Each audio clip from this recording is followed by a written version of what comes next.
Kylie Jenner is heartbroken and raging after Timothée Chalamet did a Vogue interview and refused to acknowledge her existence. He said, and I quote, "I have nothing to say." Kylie's sister, Kim Kardashian, recently failed the bar exam, but she doesn't care because her poorly reviewed Hulu show ended up becoming a smash hit. So let's get into it.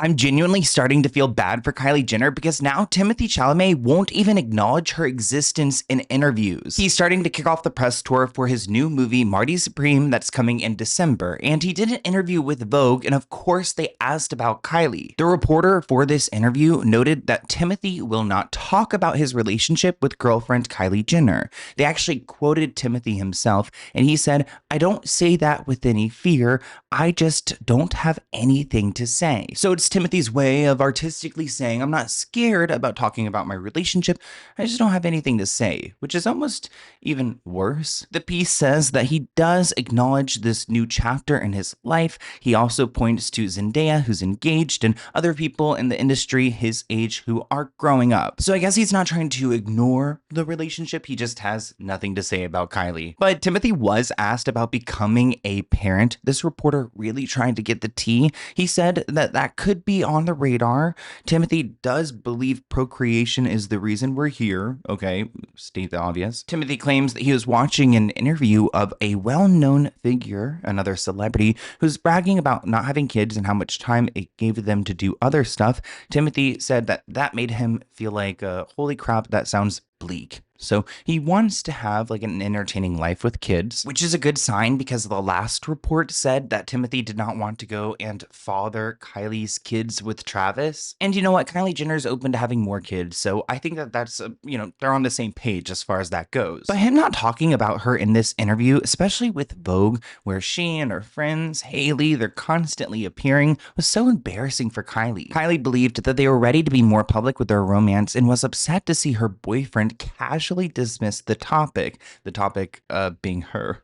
Kylie, quote, was really upset by how casually Timothée dismissed the questions. She honestly believed that they were past the point of hiding things and that he would want to celebrate their relationship, not act like it doesn't exist. While she was shocked and heartbroken over the comments, she's putting on a happy face with her social media followers.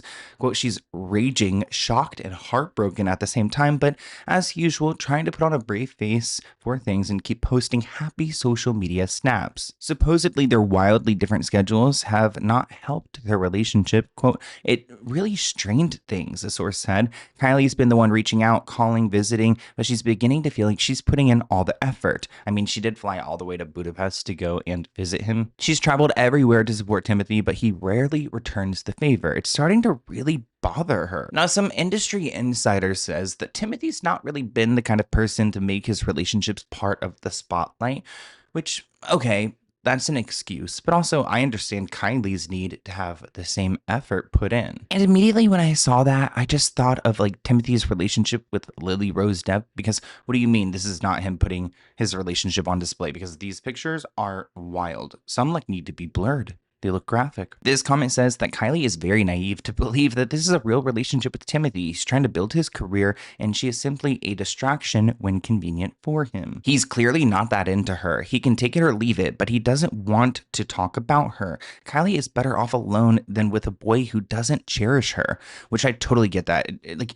if a guy is really interested in you, you would know it, and he's not showing the signs. She lives for attention. Of course she wanted him to mention her, would never understand why he is wasting his time with her. Their relationship sounds exhausting, and maybe Kylie was trying to blow off some steam at her mother's 70th birthday party because she arrived to the Bezos house and she had her middle finger up.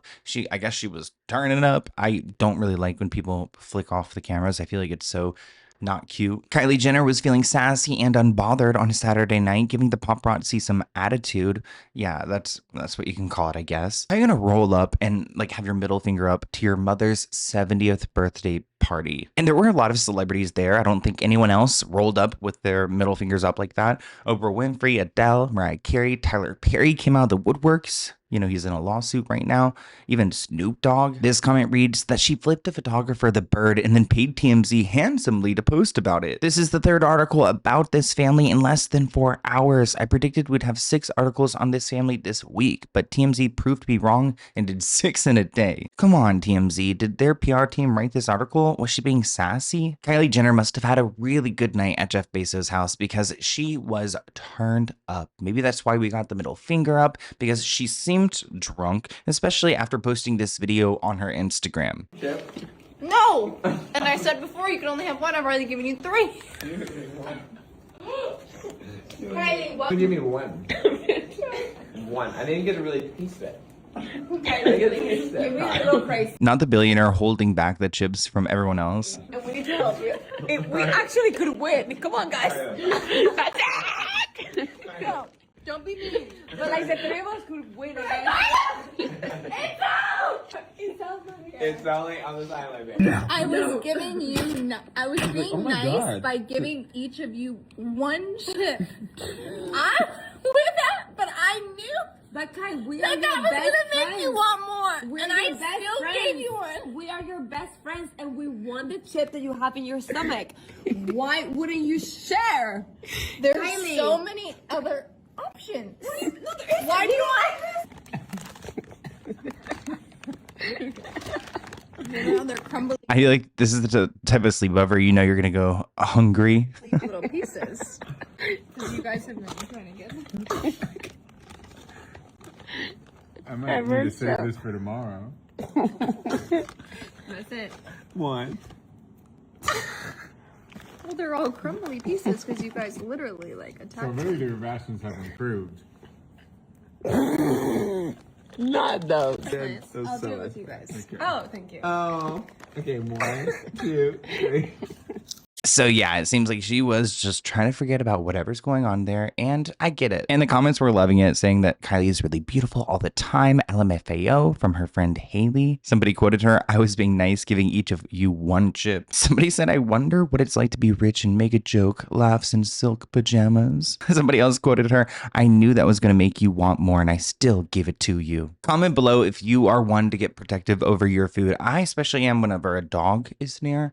Oh my gosh, especially my parents' golden doodle. She will destroy a steak. But talking about the Kardashian family, Kim Kardashian failed her law test. Looks like the bar exam was a little bit too difficult this time. She said, "Well, I'm not a lawyer yet. I just play a very well-dressed one on TV. 6 years into this journey, I am still all in until I pass the bar. No shortcuts, no giving up, just more studying and more determination. Thank you to everyone who supported me and encouraged me along the way. Falling short isn't failure, it's fuel. I was so close to passing the exam, and that motivates me even more. Let's go." This person wrote that Kim could literally quit right now and continue doing what she's doing, making money selling panties and being on TV, but instead she's chasing what she wants to help the people she's been helping get out of jail who's been falsely convicted. That alone is why I don't speak on her negatively. Now let's keep it real. The California bar is brutal. It's one of the hardest in the country. We're talking about 200 multiple choice questions, essays, performance tests, the kind of exam that humbles you faster than a math quiz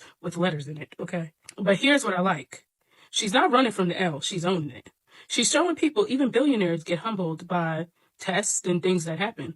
And regardless of the caffeine-induced panic attacks and that kind of irony, I gotta respect that. Somebody said that this is why you don't tell your business until it's done with. Another person added that I'm not a Kim Kardashian fan, but I respect her work ethic. The bar is crazy hard, and it would have been so much cooler and chicer if she kept it all to herself until she passed. This person wrote that people are going to question when she takes the exam, and the bar results are public, so they could look it up after she takes it. Might as well get ahead of it. Somebody said that she should shut up about it, honestly, until she does it. Would be way cooler if she just popped out at the end and said, "Guess what? I'm a lawyer now." I do remember talking on the Let's Get Into a podcast about Kim using ChatGPT to help her study for exams. Now she's over here blaming ChatGPT for her failing the test. I mean, Chat is so agreeable. I feel like everything she said to it, it was like, "Yes, Kim, you're right, Kim." In a recent lie detector test, which do you guys even think that these lie detector tests are real? She was talking to Tiana Taylor and she admitted to using Chat for her studies. Do you use ChatGPT for life advice?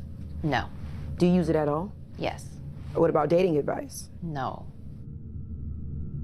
Do you consider ChatGPT to be a friend? No. I use it for legal advice. So when I am needing to know the answer to a question, I'll take a picture and snap it and like put it in there. So you're cheating? They're always wrong. It has made me fail. Kim did that interview with Teyana Taylor to promote All's Fair. And even though it got a really bad rating, it did really well. It got a lot of views, more than any other scripted show in 3 years on Hulu. Kim decided to share a screenshot of a tweet saying that this was the most watched show on her social media to prove everyone wrong that it is a hit. So yeah, they've got negative reviews, but it actually looks like while the Rotten Tomato I think is at like 5%, the viewer reviews at like 60%. So people are starting to like it. This show having a 0% on Rotten Tomatoes is honestly so nefarious, nasty, and haterism from the critics. Like, in a normal world, 15 years ago, this show would have had a semi-successful 7-season run on Wednesday nights on ABC. So yeah, maybe it's not the deepest show, maybe the writing doesn't necessarily make sense, but the views are there, and that's all Hulu cares about. It seems like everyone who's on All's Fair is celebrating this big win. Actually, Glenn Close posted this picture on Instagram. It's a picture of all the cast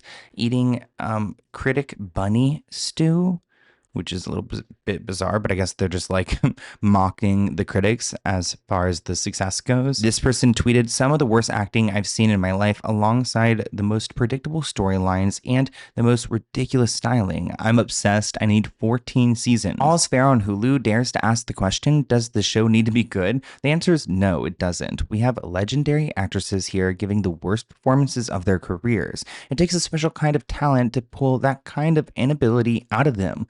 Amazeballs. Critics realizing their reviews of All's Fair ended up making people watch and love the show. I will be tuning in to the next episode. Let me know in the comments below if you guys will be as well. Here's another random topic I wanted to talk about. Hailey Bieber wants to get into some singing, which please don't let this be true. Pop Tings reported that Hailey is rumored to release her first single as an artist. Her album is debuted to release in 2026. Which if this is true, could you imagine if Justin's Coachella set became like Hailey's as well? Now, a lot of people are trolling Hailey on this idea. I mean, Kylie Jenner recently did a song and maybe she's finding inspiration from her friend. We do have some clips that catch Hailey singing. Let's go ahead and see if she does have the potential to be a singer. Easy, baby. I never made love, no, I never did. But I shouldn't have had it. I'll be that girl, I'll prove it to you. You're always worth it, and you deserve it. You have the voice of an angel. The way you work it. Well, that is one way to end a video. What did you guys think of that? Do you think she has it? Maybe it's some auto-tune, maybe some speak singing, no belting. Let Justin handle that. But what did you guys think of this video in the comments below? If you liked this style, you can see my episode on Let's Get Into It podcast on Wednesdays. That's where we go through so many hot topics. It's going to be so hot this week. So make sure you guys check it out, and I will see you soon. Bye, guys.